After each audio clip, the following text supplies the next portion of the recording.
Ako po si Jenica, ang operator ng DTF dito sa branch na Metrotown na may 6 na araw na bilang at meron 61 total meters. At ito naman po yung printer head. At ito yung damper. At ito naman yung cupping na may 90% good condition po at clean.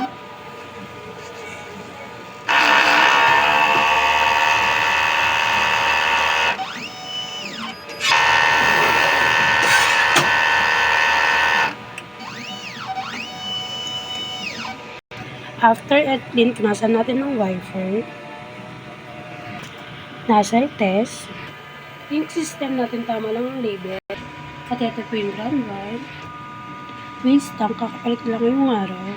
Ito po yung EBR. Ito yung mga use, unused. Stock natin ng DTF powder tsaka ink white po. At ito naman yung DTF film. At ito naman po yung daily output record.